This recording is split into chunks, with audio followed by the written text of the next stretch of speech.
Hello everybody and welcome back. Good to talk to all of you again today. And today I'm gonna talk about well, let's say an interesting problem for us content creators. So the other day I had the video out and I asked you all for your suggestions, and the most popular one was, hey Chase, why don't you go ahead and make some map tactics videos? And I thought about it. I spent pretty much a whole day thinking about how am I gonna make a map tactics video. And at the end of it, I guess I've come to a couple of conclusions. The first one is, what do you guys mean exactly by map tactics? Because one of the big issues in World of Warships is with the diversity of ships, styles of plays for individual ships, there is pretty much no universal map tactic, shall we say. When you guys ask for map tactics, are you asking for what exactly? I mean, if you're asking for grand strategy, the answer is, well, in random battles, there isn't exactly a grand strategy at all. In fact, like I'm playing on Warrior's Path right now, and the beginning of this random battle, literally the decision was, do you want to go left or do you want to go right? I mean, I could have also gone, do you want to go to the middle, but as I'm playing a Hood, and Hood's characteristics are battleship, pretty large, takes a bit of space to get turned around. And of course, taking a look at the enemy team, there are ships over there that are a threat to me, ships that are able to overmatch my armor. So in those kind of situations, I opt for an area where I'm going to be able to A, have some hard cover, and also B, have enough ocean space to turn around. And that's over at sea. In terms of expecting the rest of the team to do any kind of tactical thing, no, not really going to expect it. In fact, how you're going to play most of your maps is, once you've decided your initial direction, you're going to start paying attention to the mini-map, and you're going to see how the battle is going to develop and what kinds of tactics you're going to go from there. And by the way, there was a beautiful hit on that enemy Miyoko over there. And speaking of those tactics, a lot of it is going to be dependent on things like, what ship you're in, what ships are around you, what kind of support do you have, what kind of support are you missing.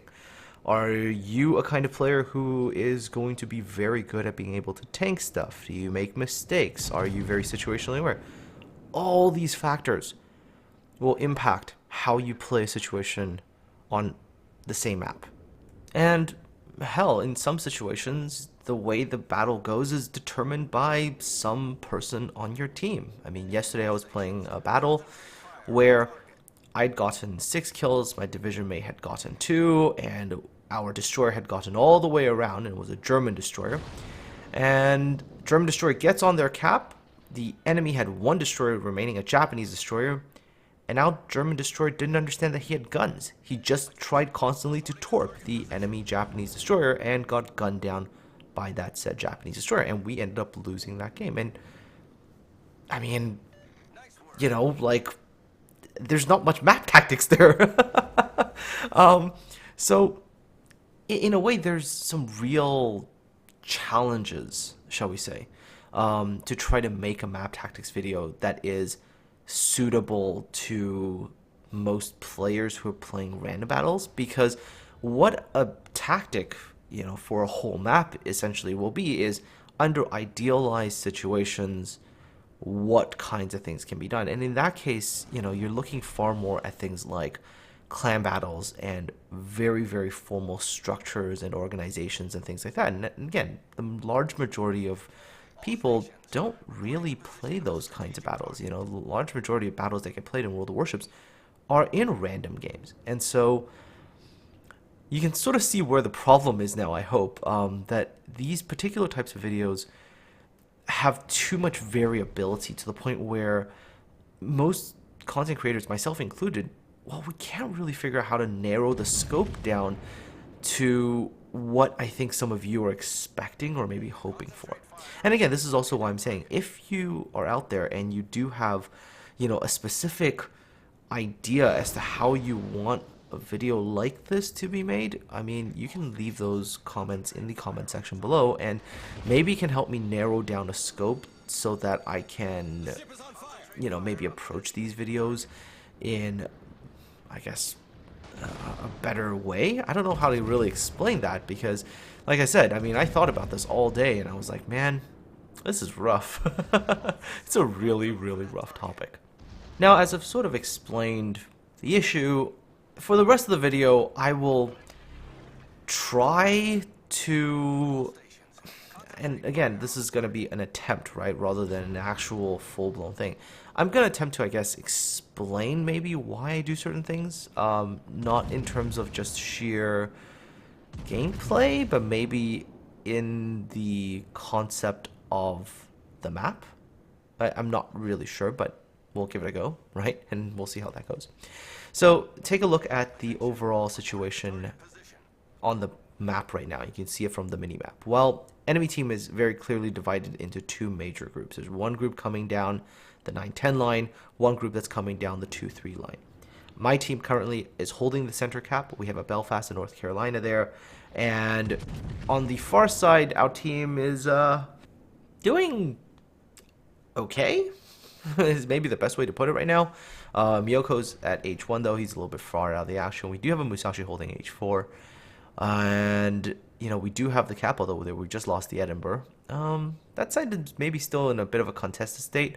But from my current position here, if I really want to go support A, it's not really too far away, as Hood is still reasonably fast.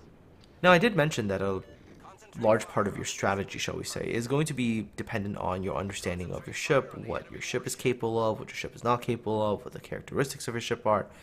And this is going to be the illustrative example. Now, there's a Buffalo that's come into this little gap between these two islands. And I know Buffalo has 27 millimeters of armor. I know Hood's 381 millimeter guns should not be able to overmatch the Buffalo's armor if the Buffalo is bow on. So I'm going to go out here and I'm going to show you, I'm going to fire the salvo purely at the bow area. Really where I would have been aiming normally would be at the superstructure because that's the right place to aim. So you can see what happens. Completely pointless, right? Don't really do much damage. Most of my shells ricochet. But watch what happens when the Nelson comes up. Nelson has 406 millimeter guns. Nelson, in this particular situation, should push up right here and actually hammer this Buffalo. Why? 406 overmatches 27, and Nelson gets good damage. Same for the North Carolina. Those 406s do the same thing. So the combined fire of those two battleships, that Buffalo is dead. The Buffalo's mistake really is, I would say, a couple. One, not being really aware of the situation as to what's around him. Going into a place where is, unless you're sure you're going to be able to push through, can turn quickly into a death trap, right? And so that is the Buffalo's inattentiveness, shall we say, to the map. Decided to go in there and put himself in like the worst possible situation. So you can sort of see what I'm getting at, right? Individual ships, depending on the situation, there's different ways to play it. Had the only ships on this side, battleship-wise, been myself and the Jean Bar, and the Buffalo was there, yeah, you could make the argument for the Buffalo to go in there, because as long as the Buffalo is bow in, myself and the Jean Bar, we're not going to be doing all that hot against the bow area. We're going to have to aim for superstructure, which saturates relatively quickly, and Buffalo might be able to get into a spot and, toss some HE and toss some AP and do some decent damage. But the Nelson being there, totally horrible positioning. And so this is kind of part of that illustration, right? Which is you need to understand your ship's strengths and weaknesses and all the stuff before you can decide where you should go on a map. And that's why there's no sort of universal tactic. By the way, if you were any other cruiser that had not a 27 millimeter bow, that position would be basically suicide, as a battleship can just go in there and overmatch your armor and you'd be taking damage. Still, everything that's happened after the opening decision of going left or right now is completely dependent on what is actually happening, right? And so at this current stage of the game, I'm looking at the enemy position. I'm going, okay, Friedrich the Grosser, quite a far distance away from A. The only thing that's close is this Algerie, which is on low HP. Okay, if I take out this Algerie, maybe we can get the A cap back, and as soon as that happens, I'm able to turn back around and deal with what's coming up on the other side. Because the enemy still has quite a few of their ships on sort of towards the seaside cap, right? There's a Vanguard, a Nelson, Nagato still there. They have a Belfast, and they did have a Fletcher that is pretty close to LB cap. So, once we deal with A, turn back around, go deal with what's going to happen at B. And a lot of that is going to be the determination you're making on the fly based on where your ships are on your team, where the enemy ships are, right? And trying to do as much as you can in a given situation.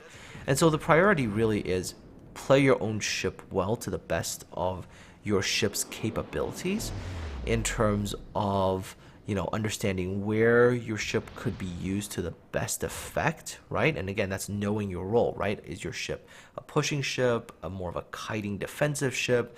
Do you have good firepower forward? Do you have poor firepower forward? Do you have the ability to, let's say, you know, bring all of your guns to bear easily? You know, do you have good firing arcs? Do you not have good firing arcs? All of these things will play a role in your determination of where you should go, what you should do. And if you figure that is the case for one particular ship, you can also, I guess, see the issue of trying to create it for the whole entire team. Because if the team setup is different, then things change drastically, right?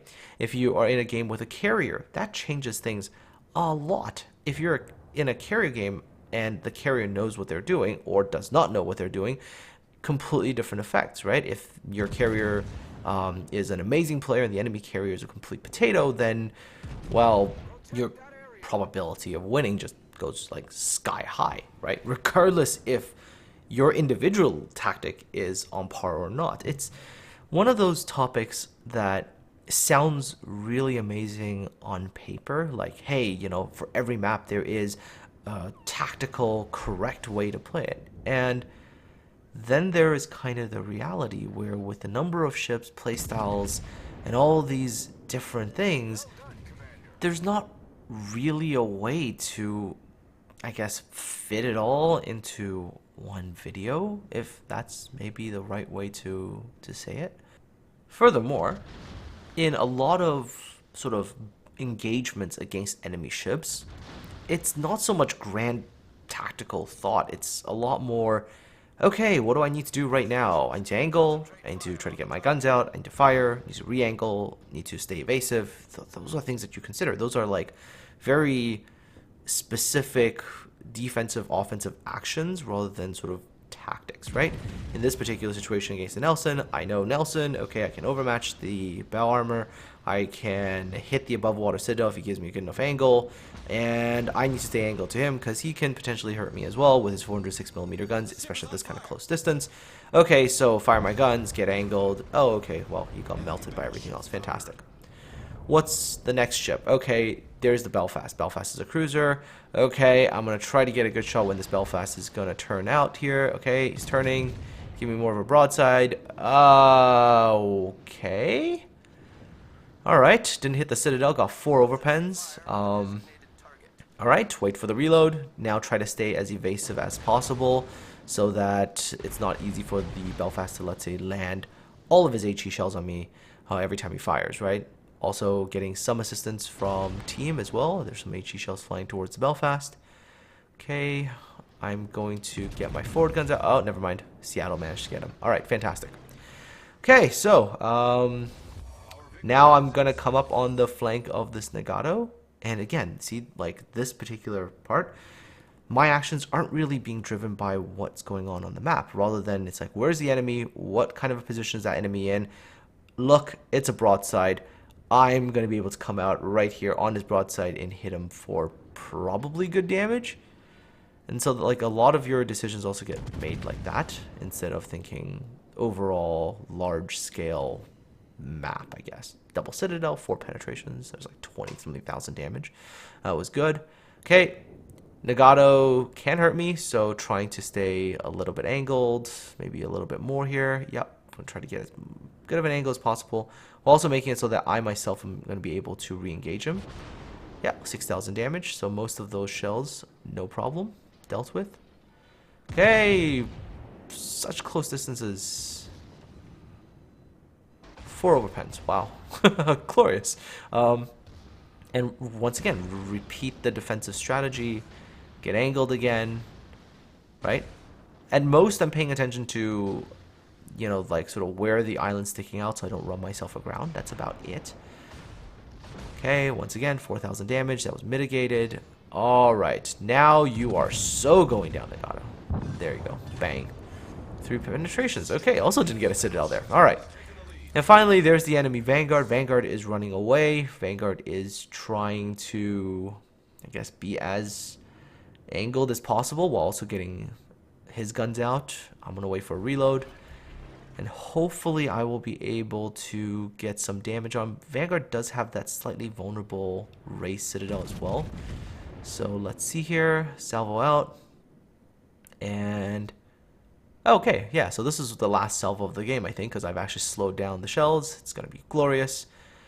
Waiting for the shells to land. And bup, bup, bup, bup, bang. And there's the citadel for the finishing blow. And that's that, right? I mean, these are the challenges and problems with trying to make any kind of map tactic video. It's just too broad, too many things to try to consider, to try to factor into the video. So if you're out there and you're the ones who are requesting this particular kind of video and you have an idea of how you want to narrow the scope down so it's something that I can fit into a video, let me know in the comment section below, because unfortunately I thought about this and I don't really see a way to make it. So yeah, let me know in the comment section below, folks. Other than that, take care of yourselves, and I'll talk to all of you again next time.